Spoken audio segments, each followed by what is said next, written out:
Bosansko-hercegovačke planine su mnogima oduvijek bile inspiracija i zagonitka.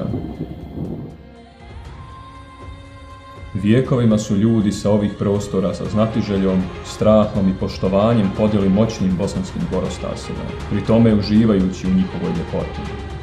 To su bili naši prethodnici, sa svakim korakom učili i rasli, te svojom borbom izgradili mnoge planinarske domove, obilježili brojne staze, ispenjali neispenjano, ispričali mnogo lijepih priča, i tako već punih 130 godina.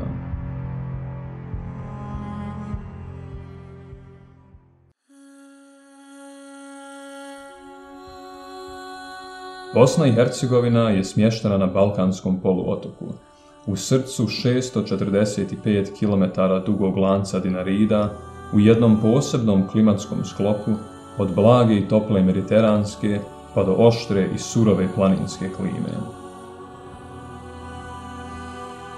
Davne 1892. godine, 21. septembar ostaće zapisan kao datum kada je u prisustvu tadašnjih visokih vladinih činovnika Lothar von Bergs, plemeniti vitez malteškog reda, pročitao po zemaljskoj vladi odobrena pravila, čime je osnovan Bosansko-hercegovački turistički klub u Sarajevu, ili Bosnisch-Hercegovinischer Touristenverein in Sarajevo, što se ujedno smatra početkom organizovanog planinarstva u Bosni i Hercegovini.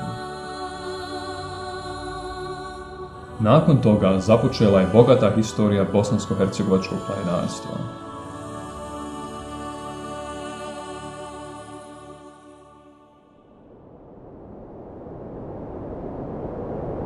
Često nam se čude kad u mrklo doba noći, nekada i po vjetru i snijegu, krenemo planini u pohode, ali mi znamo da oni ne razumiju zoo bosanskih planina.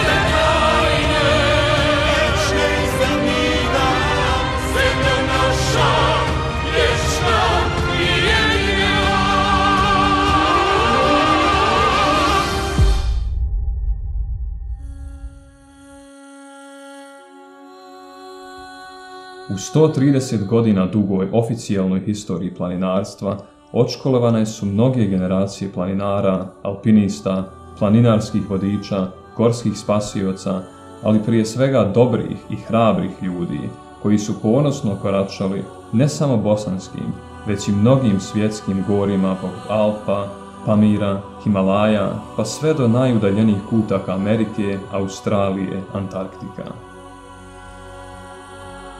Našu ljubav prema planinama, ali i svoju upornost, vještinu, pa i veličinu pokazujemo našim uspješnim usponima, jer je naša zemlja, Bosna i Hercegovina, iznjedrila mnoge velikane planinarstva. Drago Šefer, koji je svojim prvenstvenim smjerovima u djevojačkim stijenama Romanija, kao i usponom na Lupoglav davne 1936. godine, za koji se smatra da je ujedno prvi uspon na Lupoglav, udario temelje alpinizma u Bosni i Hercegovini.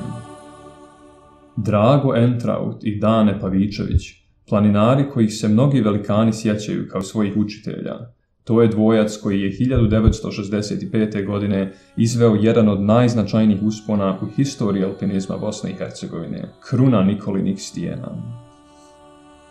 Josip Sigmund, po kojem danas jedna od najljepših staza na Bjelašnici nosi ime. Ilija Dilber, alpinista, kome u sjećanje hladnim februarskim danima penjemo Lupoglav i za kojeg mnogi kažu da gotovo nema velike stijene, a da u njoj i danas nema njegovih klinova. Zamislite nakratko kako izgleda uspon na planine 50. godina prošlog stoljeća. Teški ranci, teška alpinistička oprema, užad, skromna odjeća, nešto hrane i vode, pa onda korak za korakom, a put dug, jer valjalo je od konjica ili jablanice popeti se na izazovne visove Prenja ili iz Dive Grabovice hoditi padinama Črsnice. Zbog toga s ponosom i dubokim poštovanjem pričamo o ljudima naših planina.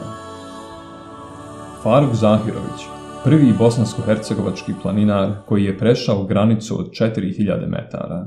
Njegovo ime nalazi se zapisano pored mnogih prvenstvenih smjerova, možda i najviše u historiji bosansko-hercegovačkog alpinizma, njih preko 30.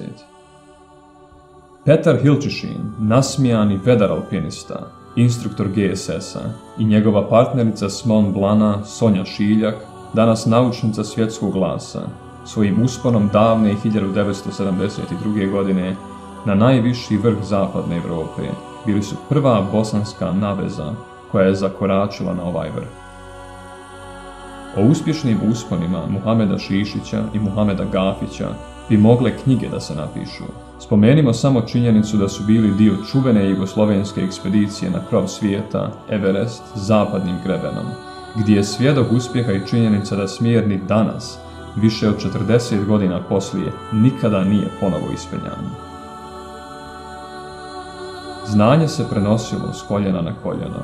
Mnogi drugi su od njih naučili svoje prve korake u planini, a neki su i sami postali učitelji. Baklja uspjeha se niti jedan tren nije ugasila, niti je njen plamen oslabio. Naprotiv, novi uspjesi su nastavili da se nižu.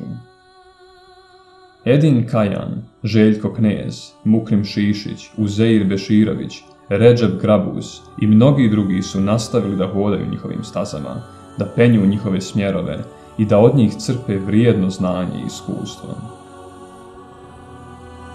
Prenjski Vuk, Edin Durmo, alpinista koji je ispenjao mnoge smjerove, te preskijao mnoge vrhove Prenja, Čvrsnice, Treskavice, Volujaka, Maglića, te mnogih drugih bosanskih planina. Naši učitelji koji su s ponosom nosili zastavu Bosne i Hercegovine na mnoge vrhove svijeta, utrli su put Petru Pećancu da prvi zakorači na jedan vrh preko 8000 metara, a zatim ponese zastavu Bosne i Hercegovine na sami krov svijeta, Everest. Spomenut ćemo još Zdenka Veljačića i Miralema Kusanovića, koji su se popeli na 8. po visini vrh svijeta, Manaslu. Zatim će na Everest zakoračiti bosanski planinari Fikret Karačić, ali i Naim Logić, koji se prvi put pod zastavom Bosne i Hercegovine popeo na najviše vrhove svih 7 kontinenata i trenutno jedinog koji je zakoračio na vrh Vinson na dalekom Antarktiku. Uspješne priče onih koji su ostavili svoj trag nije moguće prikazati u kratkom vremenu, ali ono što je sigurno jeste da je njihov uspjeh zapisan i da će ih historija pamtiti. Upravo zbog toga, kada se osvrnemo, trebamo da budemo ponosni da su naši planinari i alpinisti koračali rame uz rame sa svjetskim velikanima. Naš rast nikad nije prestao.